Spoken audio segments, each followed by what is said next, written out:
আসসালামু আলাইকুম প্রিয় বন্ধুরা। ভিসা নিয়ে পর্তুগালে আসার পর প্রথম দিন থেকে কি কি করণীয় এমন 10টি ধাপ আজকে আমি আপনাদেরকে বলবো।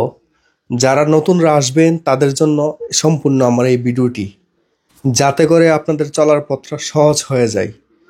সেজন্য আমার এই ভিডিওটি, আপনারা সম্পূর্ণ ভিডিওটি দেখুন। ইউরোপের প্রথম দিনের শুরুটা আপনারা কিভাবে করবেন? আপনারা প্রথমেই একজন রেসিডেন্ট কার্ডধারী, একজন কার্ড হোল্ডার, একজন ব্যক্তির সন্ধান খুঁজবেন। মনে করেন যে বাঙালি অধ্যুষিত এরিয়ায় কোনো বাঙালি ভাই অথবা আপনি যে এজেন্সির মাধ্যমে আসছেন, এরকম একজন ব্যক্তির সন্ধান খুঁজবেন যে ব্যক্তি এই দেশের কার্ডধারী। এমন একজন কার্ডধারী ব্যক্তিকে সঙ্গে নিয়ে এবং গুগল ম্যাপে সার্চ দিবেন। আপনি যেই স্থানে থাকেন না কেন, গুগল ম্যাপে সার্চ দিবেন ফিন্যান্স অফিস।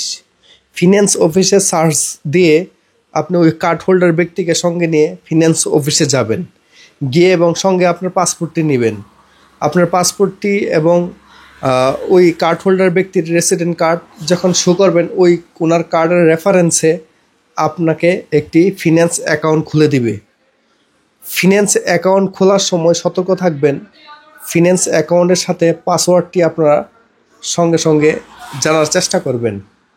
না জানলেও সমস্যা নাই, পরবর্তীতে জানা যায়, অ্যাপ্লাই করে পাসওয়ার্ড আনা যায়। প্রথম ধাপটি হলো আপনি একটি ফিন্যান্স অ্যাকাউন্ট খোলা। ফিন্যান্স অ্যাকাউন্ট খোলার পর আপনি আয়সা পড়বেন, আর কোনো কাজ নাই ওই কার্ড হোল্ডার ব্যক্তির। তারপরে দ্বিতীয় যে প্রসেসটা, সেই দ্বিতীয় প্রসেসটা হলো আপনি যে বিষয়ে এক্সপিরিয়েন্স আছে, যে বিষয়ে অভিজ্ঞতা আছে, যে চাকরি করতে চান, অথবা সেই এক্সপিরিয়েন্স এবং আপনার বিভিন্ন সার্টিফিকেট যদি থাকে, সার্টিফিকেট, আপনার কাজের অভিজ্ঞতা, এক্সপিরিয়েন্স এবং ফিন্যান্স নাম্বারগুলো অ্যাড করে আপনি একটি সুন্দর ফরম্যাটে পর্তুগিজ ল্যাঙ্গুয়েজের একটি সিভি তৈরি করবেন। আপনারা ওই সিভি তৈরি করে, এই সিভিগুলো অনেকগুলো ফটোকপি করে আপনারা যেই সেক্টরে আপনি জানেন, যেই সেক্টরের অভিজ্ঞতা রয়েছে, যেই সেক্টরে চাকরি করতে ইচ্ছুক, সেই সেক্টরে আপনি সেই সিভিগুলো বন্টন করবেন।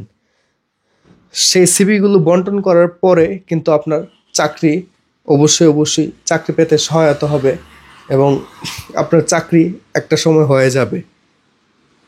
আপনাকে আর ডিটেলসলি কোনো কিছু বলা লাগবে না। আপনার সিভি দেখলে কিন্তু আপনার সম্পর্কে সে আপনার কোয়ালিফাই কি তা জানতে পারবে, যে আপনাকে চাকরিতে নিবে। তারপরে যে দ্বিতীয় ধাপ শেষ, তৃতীয় ধাপে আপনার করণীয় কি? তৃতীয় ধাপে আপনি যখন যে কোনো একটি প্রতিষ্ঠানে চাকরি পেয়ে যাবেন, তখন কি করণীয়? আপনি চাকরি পাওয়ার পরে আপনি যে কোম্পানিতে চাকরিতে জয়েন দিয়েছেন, সেই কোম্পানি থেকে আপনাকে একটি ডিক্লারেশন কন্ট্যাক্ট পেপার দিবে। সেই কন্ট্যাক্ট পেপারটি এবং আপনার নিফ নাম্বার এবং আপনার পাসপোর্ট, এগুলো সঙ্গে নিয়ে আপনি আবার সে একই পদ্ধতি গুগল ম্যাপে সার্চ দিবেন সোশিয়াল অফিস কোথায় আছে। সোশিয়াল অফিসের লোকেশন দেখে আপনি সোশিয়াল অফিসে যাবেন। সোশ্যাল অফিসে গিয়ে আপনি একটি সোশ্যাল অ্যাকাউন্ট খুলবেন। সোশ্যাল অ্যাকাউন্ট খুলতে গেলে আপনার সর্বপ্রথম আপনার কন্ট্যাক্ট পেপার চাইবে। আপনি কন্ট্যাক্ট দিবেন এবং আপনার ভিসা দেখাবেন এবং আপনার ফিন্যান্স নাম্বার দেখাবেন। তাহলে কিন্তু ওনারা আপনাকে একটি সোশিয়াল অ্যাকাউন্ট খুলে দিবে। আর সোশিয়াল অ্যাকাউন্টটি খোলা হয়ে গেলে আপনার মোটামুটি রিল্যাক্স কিছু, আপনার মোটামুটি কাজ 50% কমপ্লিট, রিল্যাক্সে বাসায় চলে যাবেন। তার পরবর্তী নেক্সট যে ধাপগুলো আমি আস্তে আস্তে পর্যায়ক্রমে বলি, যাতে আপনাদের সহজ হয়ে যায়, আপনার জীবনযাত্রা চলার পথ সহজ হয়, সেজন্য শেয়ার করতেছি। তারপরের যে ধাপটি, সেই ধাপটি হলো আপনি সোশ্যাল অ্যাকাউন্ট এবং ফিন্যান্স অ্যাকাউন্ট এবং আপনার যে কন্ট্যাক্ট পেপার, এগুলো দিয়ে কিন্তু আপনি একটি ব্যাংকের অ্যাকাউন্ট খুলতে পারবেন। আবার সব ব্যাংকে কিন্তু অ্যাকাউন্ট খুলতে পারবেন না। মনে করেন আপনি নব ব্যাংক, এই সীমিত ব্যাংকগুলোর নব ব্যাংকের বিভিন্ন শাখাতে যাবেন। কিছু কিছু শাখা আবার রেসিডেন্ট কার্ড ছাড়া ব্যাংকের অ্যাকাউন্ট গ্রহণ করে না। আবার আপনি শহর কেন্দ্রিক যে ব্যাংকগুলো, নব ব্যাংকগুলো, এই ব্যাংকে না গিয়ে একটু আউটসাইডে ব্যাংকগুলো, নব ব্যাংকে যাবেন।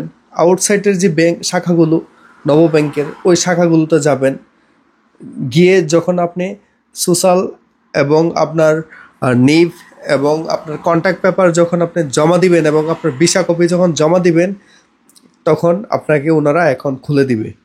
আপনারা ব্যাংক অ্যাকাউন্টও খুলে নিতে পারবেন অতি সহজেই। আর পরবর্তী যে ধাপগুলো আমি আস্তে আস্তে পর্যায়ক্রমে বলি।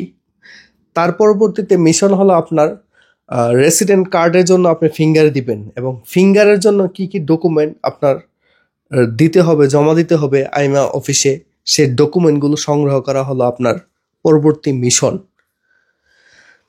আপনার ফিঙ্গার দিতে গেলে কি কি ডকুমেন্ট লাগে আমি যে ডকুমেন্টগুলো সাবমিট করেছি সেই সম্পর্কে আমি শেয়ার করি। পরবর্তী যে ধাপ, সেই ধাপগুলো হলো আপনি যে কোম্পানিতে চাকরি করবেন সেই কোম্পানিকে আপনি বলবেন যে আপনাকে স্যালারি শিট মানে রিসিপ্ট দেওয়ার জন্য মিনিমাম 3টা স্যালারি শিট, 3টা যদি নাও নিতে পারেন 2টা নিলেও চলবে। দুইটি স্যালারি শিট আপনাকে দিবে কোম্পানি। আপনি দুইটি স্যালারি শিট আপনি সংগ্রহ করে রাখেন। দ্বিতীয়ত আপনার কন্ট্যাক্ট পেপারটি সংগ্রহ করে রাখেন। তৃতীয়ত ওই মালিককে বলবেন আপনাকে একটি ফতুরার ডিক্লারেশন মানে পাত্রন ডিক্লারেশন একটি পেপার আছে, এই পেপারটি আপনাকে দেওয়ার জন্য সেই পেপারটি আপনি সংগ্রহ করে রাখবেন। তারপরে যে ধাপগুলো, তার পরবর্তীতে ওই যে আপনার যে সোশ্যাল অ্যাকাউন্ট খুলেছেন সেই সোশ্যাল অ্যাকাউন্টে ওই যে কোম্পানিতে জয়েন দিয়েছেন সেই কোম্পানির মালিকে ওনার আপনার ওই সেই সোশ্যাল অ্যাকাউন্টে ট্যাক্স রীতিমতো দেওয়া হচ্ছে কিনা আপনি চেক দিবেন। আর আরেকটা বিষয়, সোশ্যাল অ্যাকাউন্ট খোলার সময় কিন্তু সোশ্যালের পাসওয়ার্ডটা মনে রাখবেন অবশ্যই। যদি সোশ্যালের পাসওয়ার্ডটা মনে রাখতে পারেন তাহলে আপনি নিজেই অনলাইনে চেক দিতে পারবেন। আপনার রেসিডেন্ট কার্ডের জন্য যে ফিঙ্গার দিবেন, ফিঙ্গার দেওয়ার আগে এই ডকুমেন্টগুলো সংগ্রহ করবেন। ডকুমেন্টগুলো আমি আবারও বলি, আপনি রেসিডেন্ট কার্ডের জন্য যে ফিঙ্গার দেওয়ার প্রিপারেশন নিচ্ছেন অথবা ফিঙ্গারের ডেট যারা নিয়ে আসছেন তারা কি ডকুমেন্টগুলো রেডি রাখবেন আমি আবারও বলি। প্রথমে আপনার ভিসা পাসপোর্টের ভিতরে আছে, পাসপোর্ট এবং ভিসা, এটা রেডি রাখবেন। দ্বিতীয়ত আপনি যে কোম্পানিতে জয়েন দিয়েছেন, চাকরি নিয়েছেন, সেই কোম্পানির কন্ট্যাক্ট পেপার। তৃতীয়ত পাত্রন ডিক্লারেশন বলতে এটি আপনি যে কোম্পানিতে জয়েন দিয়েছেন সেই কোম্পানির ওনারকে বললেই ওনারা দিয়ে দিবে, ওনার ব্যক্তিগত একটি ডিক্লারেশন। তারপরে যেটা সংগ্রহ করবেন আপনার ফিন্যান্সের পেপার, তারপরে আপনার সোশ্যাল অ্যাকাউন্টের পেপার, তারপরে আপনি যে চাকরি করতেছেন সে মালিক যে আপনাকে স্যালারি দিচ্ছে সেই স্যালারির মিনিমাম 3টি স্যালারি শিট সংগ্রহ করে রাখবেন। এই কাগজগুলো যদি আপনার সংগ্রহ থাকে তাহলে আপনি নিশ্চিত আপনি যে কোনো সময় ফিঙ্গারের ডেট আসলে আপনি নিশ্চিন্তায় আপনি ফিঙ্গার দিতে পারবেন। আর ফিঙ্গারটি দেওয়া হয়ে গেলে আপনার রেসিডেন্ট কার্ড যে কোনো সময় ডেলিভারি এসে পড়বে। আরেকটা বিষয়, অনেকে প্রশ্ন করে থাকেন জৈন্তা লাগে কিনা। যারা ভিসা নিয়ে আসবেন তাদের কোনো জৈন্তার প্রয়োজন হয় না। তাদের অ্যাড্রেস হিসেবে আপনি যে বাসায় থাকেন সেই বাসার অ্যাড্রেস দিয়ে দিলেই চলবে, এবং আপনার ওই যে পাত্রন ডিক্লারেশনটা দিবেন এটি আপনার কাজ করবে। ঠিক আছে, এই পাত্রন ডিক্লারেশন দেওয়ার কারণে আপনার জৈন্তা দেওয়া লাগবে না। আর তারপরও যারা জৈন্তা বানিয়ে ফেলবেন তা আরও বেশি ভালো, যদি জৈন্তা দিতে পারেন কোনো সমস্যা নাই। আপনারা এই বিষয়টা মনে রাখবেন। আর অ্যাড্রেস যে ঠিকানা দিবেন, ঠিকানাটা কিন্তু অবশ্যই বারবার চেক দিয়ে সঠিক ঠিকানাটা দিবেন, কারণ যদি ঠিকানাটা ভুল হয় আপনার রেসিডেন্ট কার্ড কিন্তু ভুল স্থানে চলে যাবে। আমার যে বিষয়গুলো আমি বলেছি সেই বিষয়গুলোর মধ্যে আরেকটা বিষয় আপনারা মনে রাখবেন, সোশ্যাল অ্যাকাউন্ট করতে কোনো টাকা লাগে না, ফিন্যান্স অ্যাকাউন্ট করতে কোনো টাকা লাগে না। আমি এই পর্যন্ত যত প্রসেসের কথা বললাম একটি প্রসেস করতেও কোনো টাকা খরচ হয় না, সম্পূর্ণ ফ্রি। আপনার ফ্রিতে এই প্রসেসগুলো করতে পারবেন। আর যদি যে কোনো এজেন্সি ধরেন বা কোনো কাউকে ধরেন, কোনো লয়ার ধরেন, তাহলে কিন্তু অনেক টাকা খরচ হবে আপনার। তারা আপনাকে বোকা বানিয়ে অনেক টাকা নিয়ে যাবে, যা আপনারা কল্পনাও করতে পারবেন না।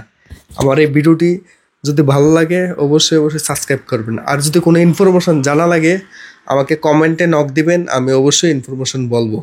আমি যতটুকু জানি অতটুকু বলার চেষ্টা করব। ভালো থাকবেন, আসসালামু আলাইকুম।